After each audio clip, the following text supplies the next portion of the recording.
Olá, pessoal! Hoje nós vamos apresentar sobre o sistema digestório com as alunas Daniele Della Coleta e Giovana Gonçalves Pimentel.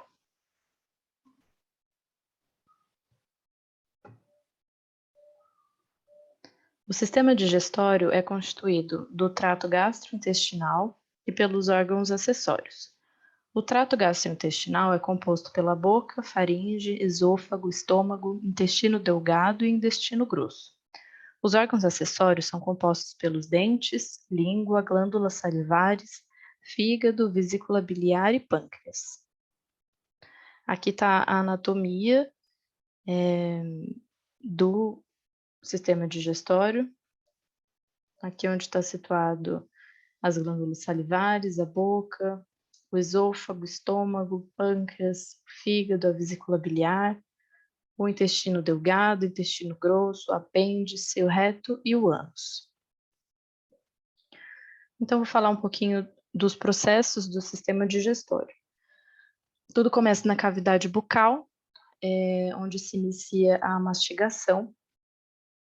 Depois, na orofaringe, no esôfago, acontece a deglutição, passando para o estômago, onde ocorre a digestão, que vai para o intestino delgado, onde ocorre a absorção, e no intestino grosso e no reto acontece a eliminação. Então, a boca, onde se inicia o processo de mastigação, é composta pelos lábios, que são recobertos por pele do lado de fora e mucosa pelo lado de dentro, e pelas bochechas, que auxiliam a manter o alimento entre os dentes superiores e inferiores, e também auxiliam na fala.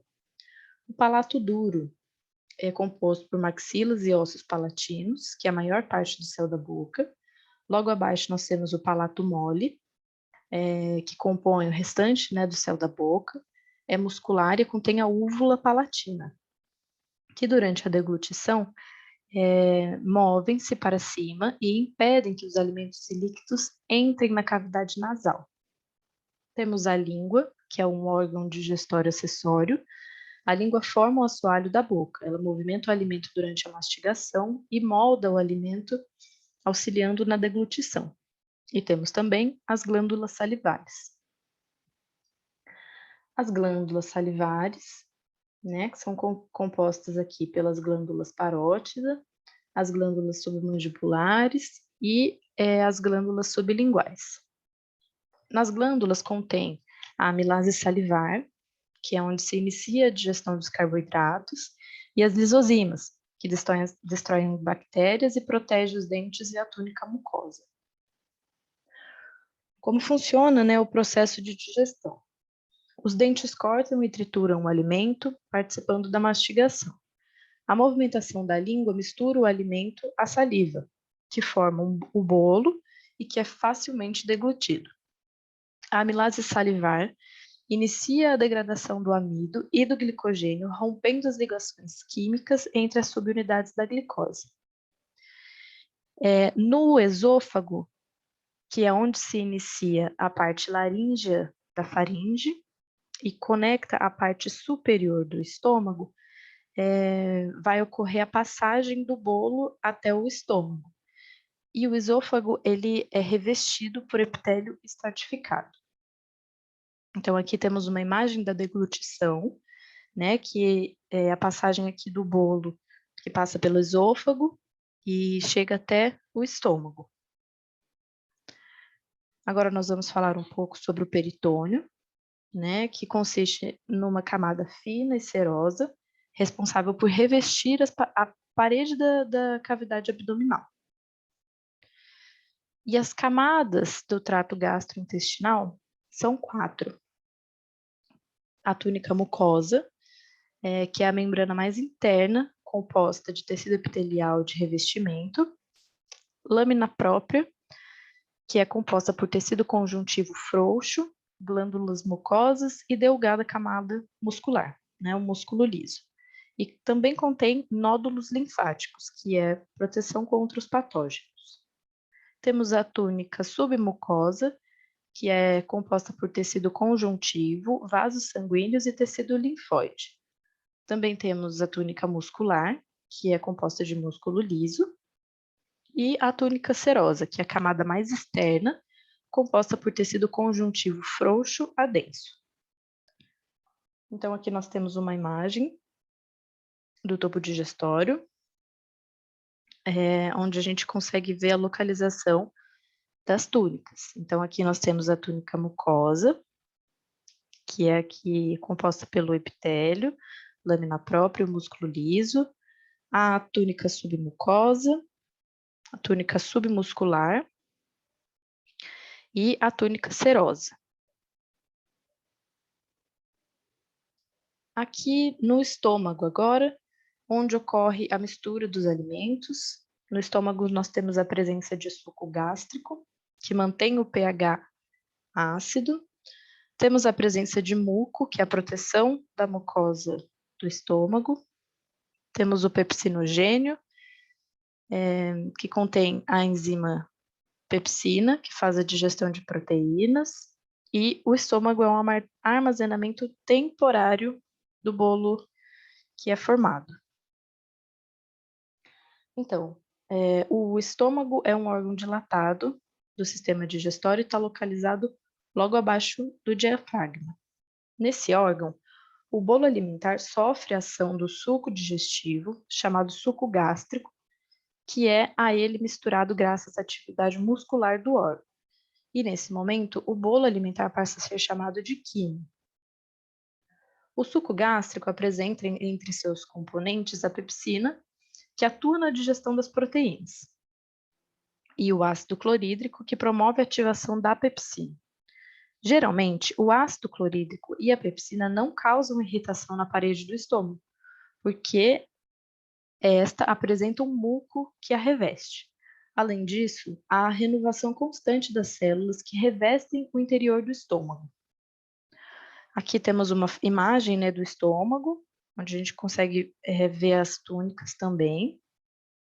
E aqui uma imagem mais aumentada, que a gente pode ver o epitélio simples do estômago, a célula mucosa do estômago que secreta o muco, a célula principal que secreta o pepsinogênio, a célula parietal que secreta o ácido clorídrico, né, ativando o pepsinogênio, e faz a absorção de B12. E a célula G, que secreta o hormônio gastrina, estimulando grande secreção de quantidade de suco gástrico. Aqui nós temos o fígado, que é o segundo maior órgão e glândula do corpo humano. Ele apresenta várias funções essenciais para o funcionamento do organismo, como a eliminação de substâncias tóxicas e a produção da bile, que é capaz de quebrar as gorduras em ácidos graxos, que são mais facilmente absorvidos no intestino delgado. O fígado é revestido por uma cápsula delgada de tecido conjuntivo denso não modelado, a cápsula de Gleason, e é recoberto pelo peritônio. O pâncreas é a vesícula biliar.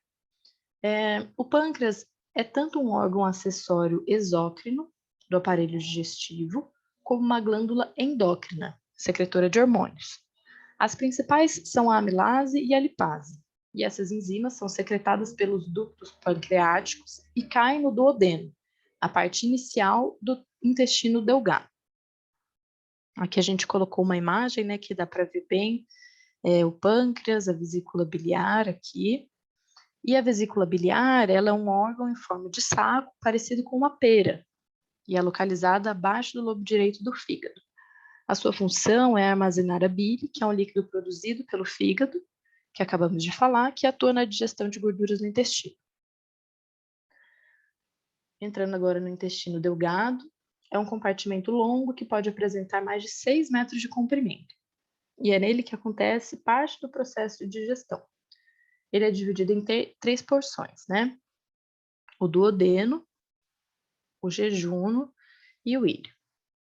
No duodeno é onde ocorre a junção do quimo às secreções provenientes do pâncreas, fígado e do próprio intestino delgado.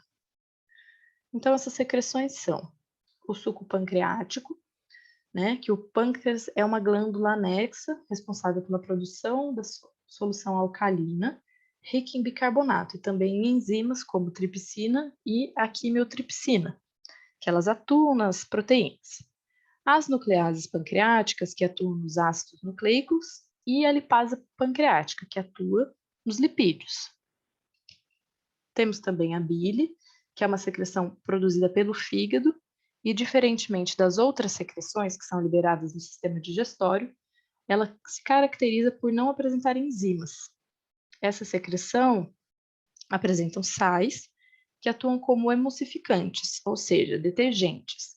A bile, apesar de produzida no fígado, é armazenada na vesícula biliar. E, por último, o suco intestinal ou entérico. O revestimento do intestino delgado também é responsável por secretar substâncias. E dentre as enzimas encontradas no suco intestinal ou entérico, destacam-se a maltase, que atua na maltose, a sacarase, que atua na sacarose, e a lactase, que atua na lactose. Agora, falando do intestino grosso, é a porção final do sistema digestório, formado pelo seco, cólon ascendente, cólon transverso, cólon descendente, cólon sigmoide e reto, como podemos ver nessa imagem aqui do lado. O intestino, quando comparado ao intestino delgado, ao intestino grosso, ele apresenta-se muito menor, possuindo apenas mais ou menos 1,5 metro. E ele apresenta importantes funções no processo digestivo. Ele é responsável pela formação da massa fecal e pela reabsorção de água, que é um processo que se inicia no intestino delgado. Só que no intestino grosso é que são formadas as fezes, e o reto termina em um estreito canal anal que se abre no ânus, e é pelo ânus que as fezes são eliminadas para o meio externo. E aqui a gente finaliza. Muito obrigada pela atenção de vocês.